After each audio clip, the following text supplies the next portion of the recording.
Vendor finance in Queensland, how it works and what to watch out for. Vendor finance is when the seller acts as the bank. You pay them directly in instalments instead of borrowing from a lender. It can be a leg up for buyers who can't get a traditional loan and a way for sellers to move a hard to sell property. But in Queensland, these deals are almost always structured with an instalment contract, which carries real legal traps for both sides. Don't sign a thing until your solicitor has been over it.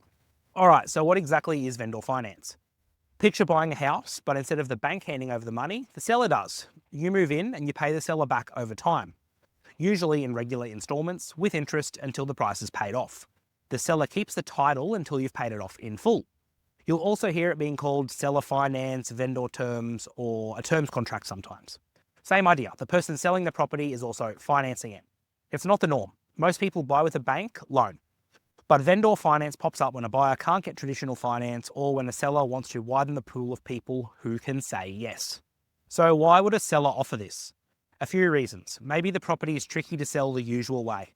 Maybe the seller likes the idea of earning interest on the sale rather than taking the lump sum up front. Or maybe they just want to get a deal across the line with a buyer the banks have knocked back. For the buyer, the pitch is simple. You get in the home without jumping through the usual lending hoops. And you have to pay it off over time. You don't have to find the full amount up front.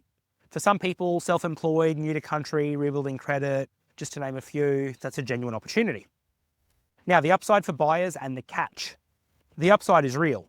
Vendor finance can get you into a property when a bank won't, often with a smaller deposit and a faster path to grabbing the keys. But the catch is you're trusting an individual, not a regulated lender, to do the right thing. The interest rate might be higher than a bank's, the terms can be tighter, and if you miss payments, the consequences can be more serious than a polite letter from your bank. The deal is only as good as the contract behind it, of course, so that's exactly where people get burnt. Where it gets legally tricky in Queensland. Here's the part most vendor finance sounds great pitches skip over. In Queensland, a vendor finance arrangement is usually called an instalment contract under law. And instalment contracts come with their own sets of rules, protections, and pitfalls for both the buyer and the seller.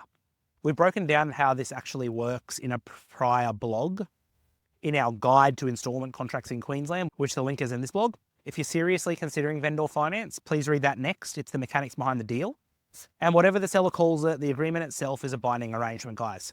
This means that the repayment terms, interest, default clauses, and what happens if things go pear-shaped all need to be drafted properly. That's the kind of work our team at Empire Legal handles.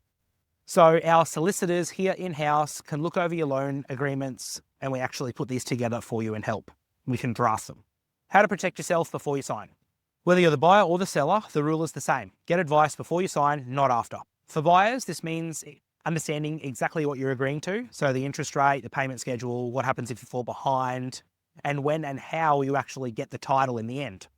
For sellers, it means making sure the contract protects you if the buyer stops paying, and that you're not accidentally stepping on rules that you didn't know applied. This is exactly what our free pre-contract advice can help with. Before you commit to a vendor finance deal, send us the paperwork and we'll tell you whether it stacks up. Obviously, it's not part of a standard conveyance, but it's certainly a service that we offer. You don't want to get stuck with jargon like pursuant to clause 4.2 that locks you in and you have no idea. If you're thinking about buying or selling with vendor finance anywhere in Queensland, think Empire Legal before you sign. I've also got a few FAQs in the blog, guys, so I encourage you to go in there and have a quick read. It explains, just some common things you want to know all around vendor financing. What are your thoughts? Good idea, bad idea, okay? It's not something that we see super often, but for the right set of circumstances, it can suit buyers and it can suit sellers. Leave a comment below if you've dealt with vendor finance. I want to hear all about it. Thanks, and we'll see you next week. Ladies and gentlemen, please keep in mind that all advice is general in nature and does not constitute legal advice. This is authorised by George Souris, Empire Legal, Gold Coast, Queensland, Australia.